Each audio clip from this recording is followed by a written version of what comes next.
Bismillahirrahmanirrahim. Assalamualaikum warahmatullahi wabarakatuh. Kami dari kelompok 9 akan menjelaskan peradaban Islam pada masa Bani Abbasiyah. Baiklah, saya Doni Adriansa akan menjelaskan pendirian dinasti Abbasiyah. Nama Abbasiyah dinisbatkan untuk Al-Abbas, paman Rasulullah SAW, yaitu Abu Abbas bin Abdul Muthalib. Pemerintahan dinasti Abbasiyah berdiri setelah mereka menggulingkan kekuasaan dinasti Umayyah. Perebutan kekuasaan ini didasarkan pada pemikiran yang dikumandangkan oleh para Bani Hasyim dan ketidakpuasan Bani Abbasiyah terhadap sistem pemerintahan yang dijalankan oleh Bani Umayyah.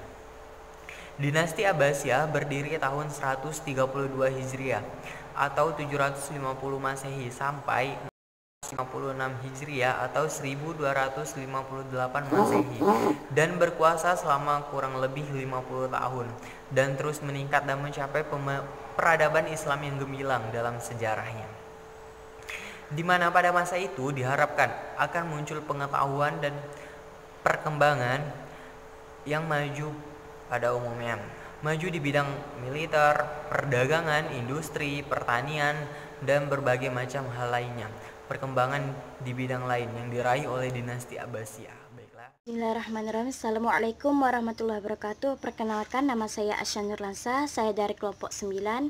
Saya selaku pemateri kedua akan memaparkan tentang poin mengetahui masa keemasan dinasti Abbasiyah. Pada periode pertama, seperti yang kita ketahui, telah mengalami masa keemasan, mau itu secara politis, kemakmuran masyarakat, serta dalam bidang ilmu pengetahuan dalam Islam. Nah, puncak keemasan ini terdapat pada 7 khalifah, yaitu Al-Mahdi, Al-Hadi, Harun Ar-Rasyid, Al-Ma'mum, Al-Mu'tasim, Al-Wasiq, serta Al-Mutawakkil. Nah, popularitas ini terjadi pada masa Khalifah Harun Ar-Rasyid beserta anaknya, yaitu Al-Ma'mum. Adapun kemajuannya yaitu yang pertama ada lembaga dan kegiatan ilmu pengetahuan, yang kedua ada corak gerakan keilmuan, yang ketiga ada kemajuan dalam bidang agama, yang keempat ada ilmu sains dan teknologi, yang kelima perkembangan politik, ekonomi, serta administrasi.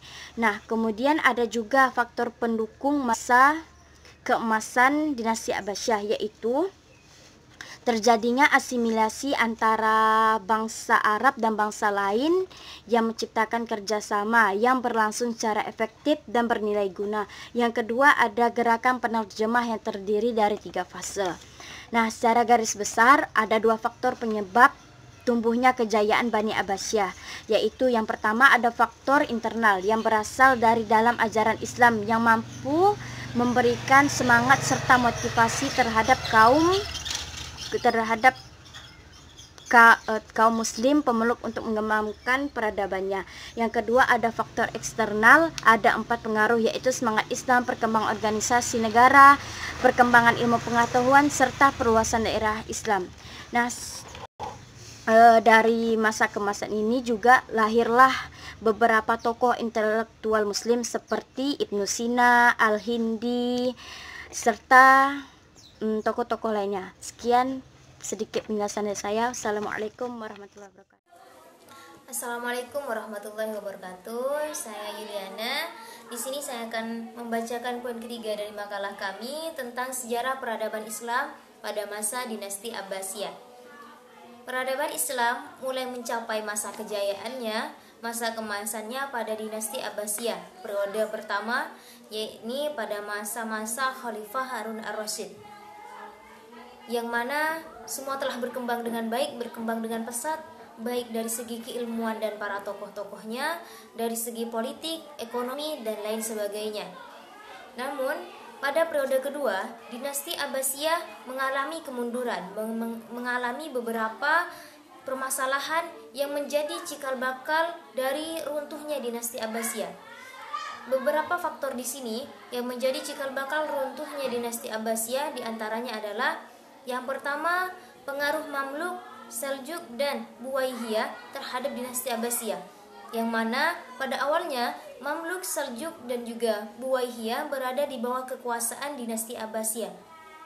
Namun pada periode kedua ini mereka mulai melepaskan diri dari kekuasaan dinasti Abbasiyah dan mulai menciptakan kekuasaan tersendiri. Dan yang kedua adalah masa disintegrasi pada tahun 1000 sampai 1250 Masehi, di mana provinsi-provinsi tertentu mulai melepaskan diri dari genggaman kekuasaan dinasti Abbasiyah dengan berbagai cara pemberontakan yang mereka lakukan oleh beberapa pemimpin lokal. Dan yang ketiga adalah persaingan antar suku. Dan yang keempat adalah kemerosotan ekonomi yang terjadi pada masa pemerintahan dinasti Abbasiyah pada periode kedua ini. Kemerosotan ekonomi di sini didasari oleh beberapa faktor. Yang pertama, kemerosotan ekonomi ini terjadi saat pemerintahan dinasti Abbasiyah meringankan pajak dan jumlah dinasti-dinasti kecil yang mulai memerdekakan diri dan tidak lagi membayar upeti. Dan yang kedua adalah kehidupan para pejabat dan para khalifah yang semakin mewah. Ini adalah salah satu faktor dari kemerosotan ekonomi pada masa dinasti Abbasiyah periode kedua. Dan yang keempat adalah ancaman dari luar. Beberapa faktor internal yang menjadi salah satu faktor runtuhnya atau kemundurannya dinasti Abbasiyah. Yang pertama yaitu Perang Salib. Perang Salib yang berlangsung beberapa periode dan menghabiskan banyak korban. Dan yang kedua adalah serangan tentara Mongol ke wilayah kekuasaan Islam pada saat periode ini. Inilah salah satu faktor-faktor yang menjadi kemunduran, yang menjadi runtuhnya dinasti Abbasiyah pada masa periode kedua ini.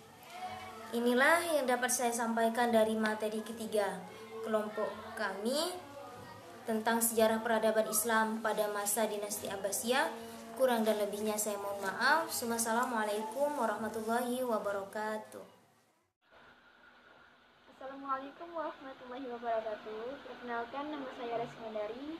Di sini saya sebagai pemateri keempat yang membahas tentang Perang Salib.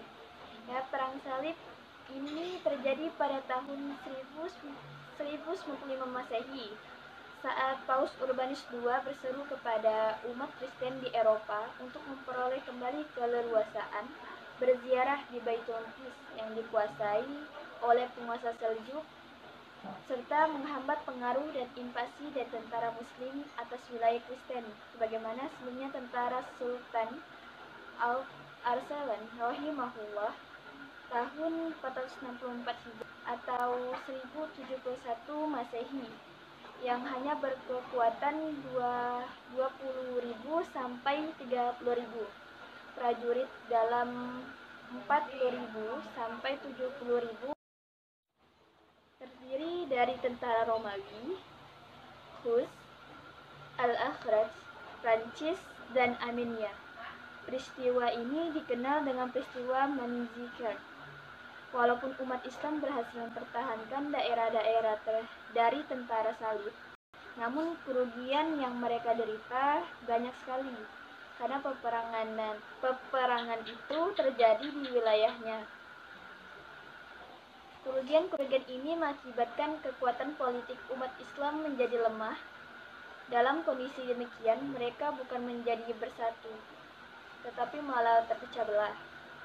Baiklah, hanya segitu yang bisa saya paparkan. Kurang dan lebihnya saya mohon maaf. Wabillahi taufiq wal hidayah. Wassalamualaikum warahmatullahi wabarakatuh.